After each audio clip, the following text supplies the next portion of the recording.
काली नदी, जिसे शारदा या महाकाली नदी के नाम से भी जाना जाता है, उत्तराखंड के पिथौरागढ़ जिले में हिमालय की गोद में 3600 मीटर की ऊंचाई पर कालापानी से निकलती है। यह नदी भारत और नेपाल की सीमा बनाती है और अपने निर्मल जल के साथ साथ रहस्यमयी कथाओं के लिए भी जानी जाती है। कहते हैं कि इस नदी के तट पर बसे तवा घाट, धारचूला और झूला घाट जैसे स्थानों पर अनगिनत कहानियां और रहस्य दफन हैं।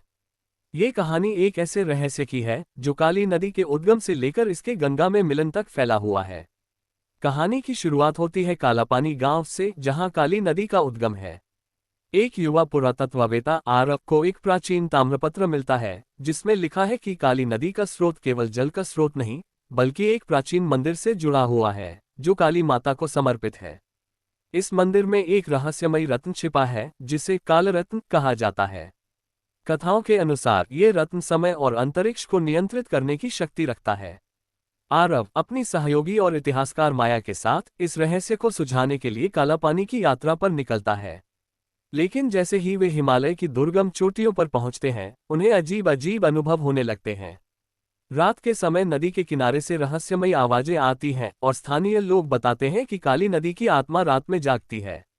कुछ का मानना है कि यह काली माता का आशीर्वाद है, तो कुछ इसे श्राप मानते हैं। स्थानीय पुजारी गोविंद दास आरव और माया को एक प्राचीन कथा सुनाते हैं। कथा के अनुसार हजारों वर्ष पहले जब हिमालय में देवता और दानवों के बीच युद्ध हुआ था, काली माता ने दानवों का संहार करने के लिए काली नदी को अपने रक्त से बनाया था। इस नदी में स्नान करने से पापों से मुक्ति मिलती है, लेकिन जो इसका अपमान करता है वह रहस्यमयी तरीके से गायब हो जाता है। कालरत्न को माता ने स्वयं नदी के उद्गम में छिपाया था ताकि इसे केवल सच्चा भक्ति प्राप्त कर सके। गोविंद दास बताते हैं कि कालरत्न की खोज में कई लोग आए, लेकिन कोई भी वापस नहीं लौटा। कुछ का मानना है कि नदी में एक गुप्त द्वार है जो एक अन्य आयाम में खुलता है।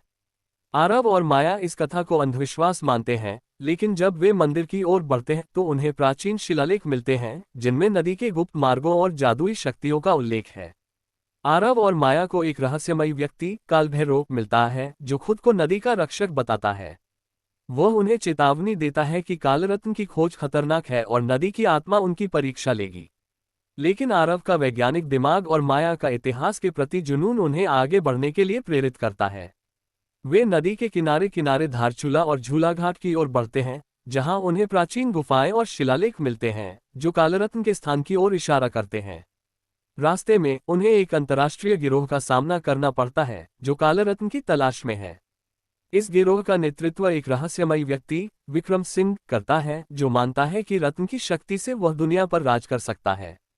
आरव और माया को अब न केवल नदी के रहस्य बल्कि इस गिरोह से भी बचना है। जैसे जैसे वे नदी के साथ आगे बढ़ते हैं, उन्हें अजीब घटनाएं परेशान करती हैं। एक रात माया को सपने में काली माता दिखाई देती है जो उसे बताती है कि कालरत्न केवल वही प्राप्त कर सकता है जिसका हृदय शुद्ध हो। माया को लगता है कि यह सपना उसका भ्रम है, लेकिन जब वे एक गुफा में प्रवेश करते हैं तो वहां उन्हें एक प्राचीन यंत्र मिलता है जो नदी के जल के साथ सक्रिय होता है। यंत्र के सक्रिय होने पर एक गुप्त द्वार खुलता है जो उन्हें एक विशाल भूमिगत मंदिर में ले जाता है। इस मंदिर में काली माता की एक विशाल मूर्ति है जिसके हाथ में कालरत्न चमक रहा है। लेकिन जैसे ही वे रत्न को छूने की कोशिश करते हैं, नदी का जल उफान मारने लगता है और मंदिर में भूकंप जैसी हलचल शुरू हो जाती है। कालभैरव फिर से प्रकट होता है और बताता है कि कालरत्न केवल तभी प्राप्त किया जा सकता है जब कोई अपने अहंकार और लालच को त्याग दे। आरव और माया को अब अपने उद्देश्य पर सवाल उठाने पड़ते हैं। क्या वे रत्न को दुनिया के सामने लाना चाहते हैं या इसे नदी की रक्षा के लिए छोड़ देना चाहिए? इसी बीच विक्रम सिंह और उसका गिरोह मंदिर में प्रवेश कर जाता है। एक भयंकर टकराव के बाद आरव और माया नदी की शक्ति का उपयोग करके गिरोह को हराते हैं। अंत में वे कालरत्न को मंदिर में ही छोड़ देते हैं, ये समझते हुए कि कुछ रहस्यों को अनसुलझा रहने देना ही बेहतर है। आरव और माया काली नदी के तट पर लौटते हैं जहां वे देखते हैं कि नदी का जल पहले से कहीं अधिक निर्मल और शांत है। स्थानीय लोग उनकी बहादुरी की कहानियां गाने लगते हैं और काली नदी का रहस्य एक बार फिर अपनी गोद में समा जाता है।